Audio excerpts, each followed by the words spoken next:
partir de agora, vale a sua participação, a sua interação no meu papo com o doutor Adriano Araújo, que está aqui no meu sofá.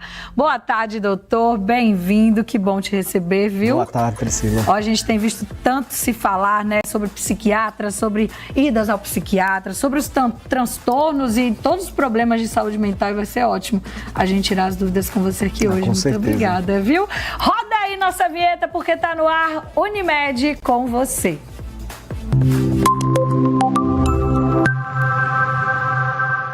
Unimed com você de hoje, com o doutor Adriano, psiquiatra. E eu já vou perguntar e começar meu papo com ele, querendo que você me conte e explique o que é que um psiquiatra faz. Por que as pessoas, quando ouvem a palavra, porque eu vou no psiquiatra, eu tenho que começar aquela coisa, aquele tabu, aquele moído, aquele mimimi.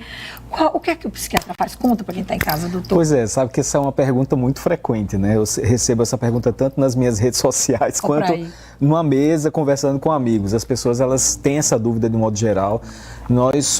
A psiquiatria é uma subespecialidade da medicina, né? Todo psiquiatra é médico, faz 6 anos de medicina, depois faz uma especialização em psiquiatria, e a psiquiatria, ela se detém a estudar os transtornos mentais, os problemas psíquicos de modo geral. Depressão, ansiedade, burnout que está na moda, né? TDAH, enfim, qualquer situação, qualquer transtorno mental que gere sofrimento, eu gosto muito dessa palavra, sofrimento psíquico, né? A pessoa está sofrendo do ponto de vista subjetivo com uma dor emocional, um desconforto, ela pode ter a ajuda de um psiquiatra, pode ter ajuda de uma atenção psiquiátrica, um médico que é especializado nesse tipo de adoecimento. E se eu for ao psiquiatra, eu vou tomar remédio? Se eu tô indo a um psiquiatra, é porque eu preciso de medicação? Porque a gente ouve muito isso. Deus me livre, eu não vou no psiquiatra de jeito nenhum, porque ele vai passar um monte de remédio, vou sair, vou ficar dopada. Tem muito isso também, né, doutor? Existe eu diria que até uma lenda urbana hoje em dia. Isso já fez muito sentido no passado, porque as medicações psiquiátricas no passado eram medicações que geravam muito efeito colateral, muita sonolência, aumentava peso, tinha uma série de problemas. Mas hoje, século XXI, os psicofármacos são medicações extremamente modernas, são medicações que geram muito menos efeito colateral e é possível fazer um tratamento sem conviver com tantos efeitos colaterais. E ir ao psiquiatra não quer dizer necessariamente que a pessoa vai tomar um remédio, ela vai para uma avaliação.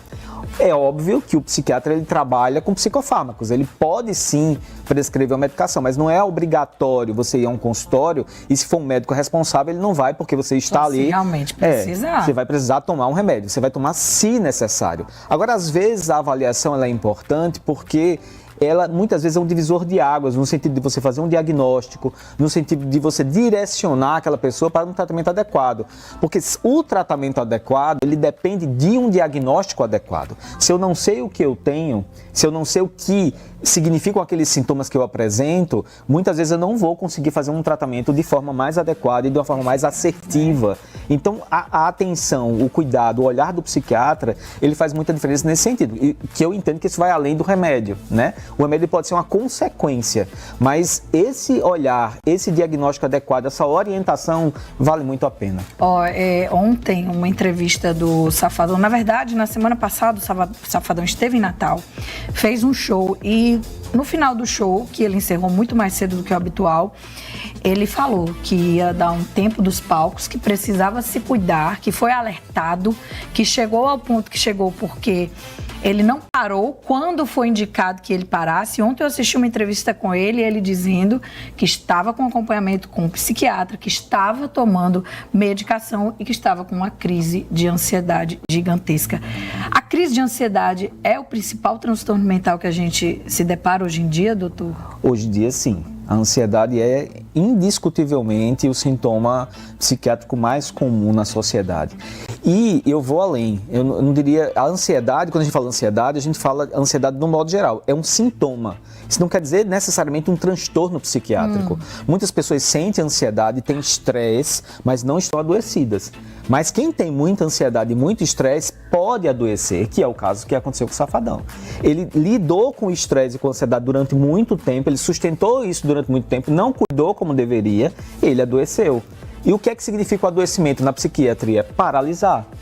Quando o sintoma, quando essa ansiedade, esse desconforto que a gente sente no dia a dia, que a gente sente no dia a dia de toda forma, ansiedade, não é? Para pegar o carro, tá no trânsito, aí tem um trânsito, aí eu tenho que chegar na hora do trabalho, eu tenho que deixar o menino na escola, e não sei o quê, e o salário tá acabando, eu tenho que... tá pegando o ponto fraco agora. A ansiedade, tá acabando as coisas. Ela é prevalente. E, agora, isso não quer dizer necessariamente adoecimento. O adoecimento, ele surge quando eu paraliso. Quando esse sintoma, ele me impede de ter minhas relações sociais, por exemplo, eu deixo de frequentar a casa dos amigos, da família, porque eu paraliso, prejudica o trabalho, prejudica a relação familiar. No caso dele, prejudicou o trabalho, ele não estava conseguindo render, segundo ele, como ele rende. Exato. E ele falou isso, ele estava sem dormir há 2 ou 3 dias, ainda voltando aqui e contextualizando com o caso do Safadão, que é um grande nome da música, e expôs isso, e que eu achei massa expor, inclusive. Achei super corajoso da parte dele, inclusive, um ato público, assim é algo que é louvável até, de uma pessoa pública que traz isso à tona, que para muitas pessoas... né, doutor? Porque fica todo mundo, é doido, tá com problema mental, com crise, é doido. Tem esse estigma, esse tabu ridículo ainda da gente entender, de achar que a pessoa tá... enfim. Isso gera em muitas pessoas vergonha. A sensação de que é vulnerável, de que é mais fraco do que o outro. Mas a verdade é que tá todo mundo suscetível. E tá todo mundo suscetível. O tempo todo. Agora, por que, doutor? Por que tantos transtornos agora? É lógico que isso sempre existiu, mas o volume é muito maior, eu estou enganada? Olha, a gente tem sim uma prevalência maior, né? Claro que dependendo da população que se estuda, tem algumas populações que são mais suscetíveis do que outras, mas a gente tem sim uma prevalência muito maior de transtornos de ansiedade. E o que explica isso é o estilo de vida. Nosso estilo de vida mudou drasticamente ao longo dos últimos 40 anos, né? Hoje o ser humano ele é muito mais submetido a fatores estressores do que há 40 anos, né? Na minha época, quando criança, eu brincava na rua, eu não tinha preocupação, né? Até no ensino médio, gente, eu até digo para os meus filhos, no ensino médio eu só estudava e outro tempo da minha vida eu fazia outras coisas. Hoje não. Um aluno do ensino médio ele fica o dia todo na escola ocupado com várias atividades, e pensando no Enem 24 horas, ou seja, o nosso estilo de vida mudou. E indiscutivelmente isso vai gerar repercussões para a saúde mental. Então a gente precisa ativamente pensar, do jeito que a gente cuida do corpo, as pessoas gostam de ir para a academia, cuidar do corpo, cuidar da estética, a gente precisa cuidar da saúde mental ativamente, pensar nisso, quanto à agenda do meu autocuidado, porque dessa forma eu consigo evitar o adoecimento. Viver mais, né? Ter mais, com mais qualidade. Olha, eu tenho milhões de perguntas minhas, mas eu vou deixar você de casa participar, porque eu sei que você também tem alguma dúvida. Bota na tela, por favor, quem está em casa, interagindo, participando através do nosso WhatsApp, querendo perguntar pro doutor alguma coisa. Deixa eu ver quem está conosco. Boa tarde. Quando devemos levar uma criança ao psiquiatra? Luana de Parnamirim. Boa pergunta não só para criança, mas para qualquer pessoa. Quando é que a gente deve, já pegando sua pergunta, viu, Luana? Aproveitando, você está falando da criança, mas eu acho que deve valer para um geral, né, doutor? Isso, é uma pergunta importante para a criança e para qualquer pessoa, né? Eu acho que o grande sinalizador é quando o sintoma ele atrapalha a vida. Ele atrapalha as relações sociais, ele atrapalha o trabalho, ele paralisa essa pessoa de alguma forma. Se para a criança, por exemplo, esse sintoma que surge, ele começa a atrapalhar a vida daquela criança, ela deixa de brincar com as outras crianças, você nota que ela se isola, ou ela deixa não querer mais ir para a escola, que é um sintoma muito comum na criança, não quer ir para a escola, né? Ou começa a ter muita restrição alimentar, não quer nenhum tipo de alimento, né? Começa a se incomodar muito com os alimentos, tem terror noturno, crianças que acordam no meio da noite assustadas, chorando e não sabe o que está acontecendo. Então, esses são sinais de que essa criança ou esse adulto pode precisar de ajuda. E é aquilo que eu falei, buscar um psiquiatra, um médico nesse sentido, não quer dizer que essa criança necessariamente vai tomar um remédio. E aí, para a criança, isso até faz mais sentido até do que para o adulto, porque a criança, ela tem muito menos necessidade de prescrição do que um adulto. Normalmente a criança ela faz muito mais um tratamento de estimulação, de psicoterapia e de outros cuidados que vão, e aí sim, né, tornar um adulto mais saudável até, né? Então, quanto mais cedo você busca ajuda, melhor. Volto já para o WhatsApp. Antes, deixa eu só fazer a pergunta da Josimeire Baroli, que está no nosso canal do YouTube. Ela pergunta, Pri, crise de ansiedade pode causar perda de memória e fortes dores? Pode sim. A ansiedade, ela tem um mecanismo fisiológico do nosso corpo baseado com um hormônio chamado adrenalina, tá? E um outro hormônio anterior à adrenalina, chamado cortisol, ele produz, né, esse hormônio chamado adrenalina. Esse tal desse cortisol, no sistema nervoso central, ele mexe com os neurônios, que são as células do sistema nervoso central. e ele prejudica a memória. Meu pai do céu. Então, muita ansiedade, por isso que algumas pessoas dizem... Tá todo mundo tão esquecido. Algumas pessoas dizem para mim no consultório, doutor, passa um remédio para minha memória, que eu tô ficando com Alzheimer, pelo amor de Deus, eu tô adoecendo. E quando a gente vai ver, é ansiedade. Pense, gente, preste atenção. Quando você tá ansioso, o que é que acontece com a sua cabeça? Você pensa demais. Quando você tá ansioso, o que é que acontece? Você geralmente se preocupa. Você está ansioso por quê? Você está pensando no dia de amanhã, um problema que você está carregando, um sofrimento, você está ali angustiado. E esse pensamento ativo na cabeça faz com que você preste menos atenção aqui na realidade e no agora. E se eu presto menos atenção, eu esqueço, porque eu fico desatento. Então, a grande sacada em relação à ansiedade é essa. A ansiedade, ela nos desconecta da realidade. Eu fico desatento e, por causa disso, isso atrapalha a memória. Ai, meu pai do céu, a gente fica tendo a certeza que é muito ansioso, só ouvindo aqui esse papo com o doutor. Bota mais gente aí de casa para participar. 98104-2824.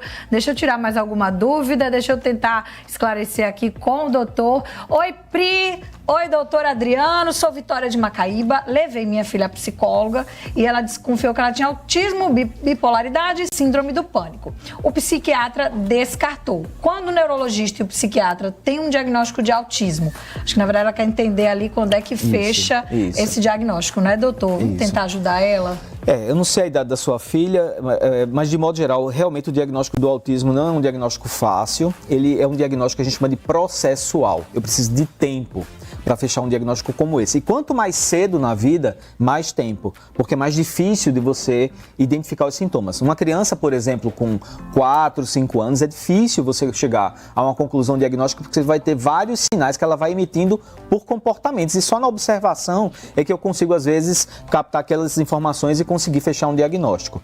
Com o adulto, é menos difícil, vamos dizer assim, porque o adulto ele já consegue, dependendo da gravidade do sintoma, ele já consegue proferir os sintomas, ele consegue dizer o que está sentindo e eu consigo, baseado no que ele diz, né? Eu vou conseguindo captar e conseguindo fazer um diagnóstico. Mas se eu tenho as informações desse adulto, dessa pessoa, as informações da família e ao longo do tempo eu vou acompanhando, eu vou conseguindo fazer esse diagnóstico. O diagnóstico do autismo, assim como os diagnósticos na psiquiatria, ele é um diagnóstico clínico, ou seja, ele é baseado na história clínica, nos sintomas que aquela pessoa está trazendo e na história de vida dela.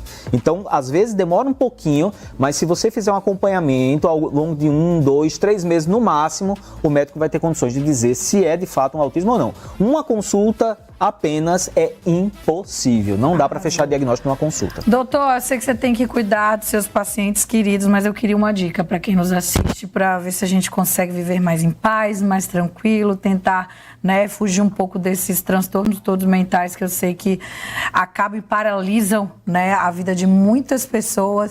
Então, para terminar esse papo, um conselho, uma dica, o que é que o senhor pode dizer? Eu sei que cada um é cada um, cada indivíduo é cada indivíduo, mas no geral, a gente pode dizer alguma coisa para quem está em casa? Assim, é dizer que a gente precisa colocar a saúde mental na agenda de cada um de nós. E como é que a gente faz isso? A gente coloca a saúde mental na agenda nos preocupando conosco, nos priorizando quanto pessoas e quanto seres humanos. A nossa vida, ela tem pilares, tem a família, tem o trabalho, tem a educação, muitas pessoas têm a igreja, tem pilares na vida. A gente precisa cuidar de cada pilarzinho desse. A vida, tem aquela história do equilibrista, vai equilibrando os pratinhos lá. Olha. Esse equilíbrio eterno. A gente vai equilibrando e a gente precisa cuidar de cada coisinha dessa. E cuidar da melhor forma, e no dia a dia. Ninguém precisa ser melhor do que ninguém aqui, nenhum de nós, a gente consegue fazer isso 100% das vezes. Então, a dica é, cuide de cada aspecto da sua vida, tendo generosidade consigo mesmo, sabendo que você não é perfeito, que você não vai acertar 100% das vezes, mas cuidar. Tendo autocuidado, buscando, zelando por si, se conhecendo, evitando os excessos, dá certo. Ai, maravilhoso, doutor Adriano, obrigada. Segunda-feira que vem tem mais Unimed com você, mais papo bacana com esses médicos maravilhosos que nos ajudam. Obrigada por ter vindo, viu? Maravilhoso. E olha,